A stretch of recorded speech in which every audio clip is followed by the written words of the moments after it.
Hey guys, one of the most common reasons for the development of shoulder pain is due to a condition called shoulder impingement syndrome. Impingement meaning pinching.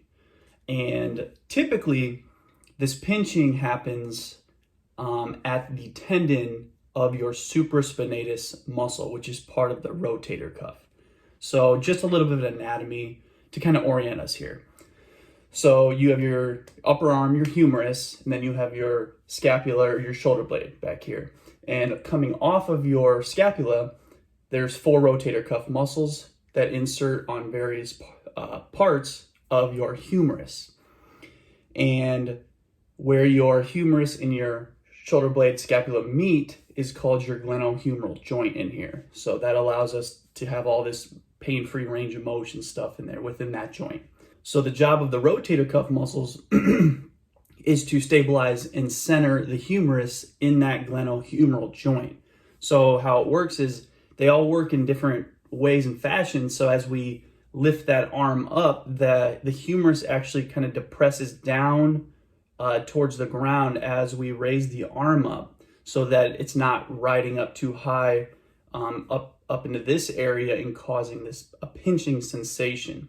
Now, if the rotator cuff muscles are kind of thrown off, if they're not stabilizing properly, what happens is as we lift that arm up and we keep going, the arm rides up a little bit higher and it starts to pinch on this supraspinatus tendon. And you can kind of feel where this muscle is. If you feel that big bony part of your shoulder blade back here, the supraspinatus is right here, and then it kind of comes this way and it goes under the bony area here, and then it attaches on the outside of the humerus. So if they're not stabilizing well as we go up, that pinching starts to occur over time, and you start to get some of that pain and discomfort. Now, the impingement syndrome is a mechanical condition, so it is very well treated with conservative care. But if nothing is done about it long term, other things can start to develop, like a tendinitis. That tendon coming through here can start to fray a little bit and eventually can become a tear, a full-on thickness tear. So we don't want that. So it's always good to kind of get on top of it and get things going pretty quick if you do feel or experience any of that pinching feeling. So we typically see this with postural stuff. If you're doing a lot of rounding or slouching down, sitting at a desk, because it closes off the space in there. So you can try something at home here, is if you just round and slouch down and then try to raise your arms all the way up, they probably get a little bit stuck because there's not as much room through there for the arm to go through. Now, if you sit all the way up, we can go pretty much full range of motion all the way up to the top. So that's one thing we see it with. We also see it with overhead work, a lot of overhead work, and then overhead athletes as well.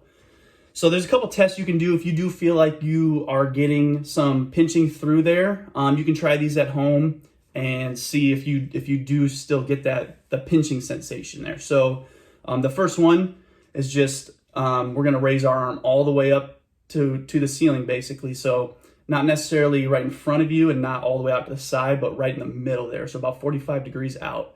And we're just going to go all the way up here. And you may feel, if you are getting some of the impingement stuff, you may feel a little bit of pinching right in this range here. And then all the way up at the top, you might feel a little bit of pinching as well. The second one you can do is if you bring your arm kind of right in front of you and then 90 degrees at the elbow, and then take your other arm on top and just rotate this arm down. So we're testing my right side right now. And if you feel pinching through there, that may be a sign that you're dealing with a little bit of impingement. And the last one, similar to this one here, is if you put your arm or your hand right on your opposite shoulder and then lift that elbow up.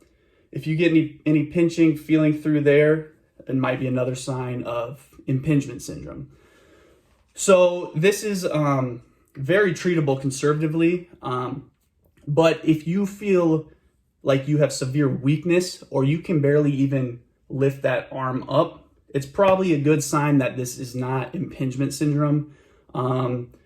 could potentially be some sort of tear, rotator cuff tear, something else going on there that needs to be checked out as soon as possible. So in a later video or upcoming video here, we'll go through some exercises and some stretches, stuff you can do to help kind of alleviate some of this stuff if you are dealing with it.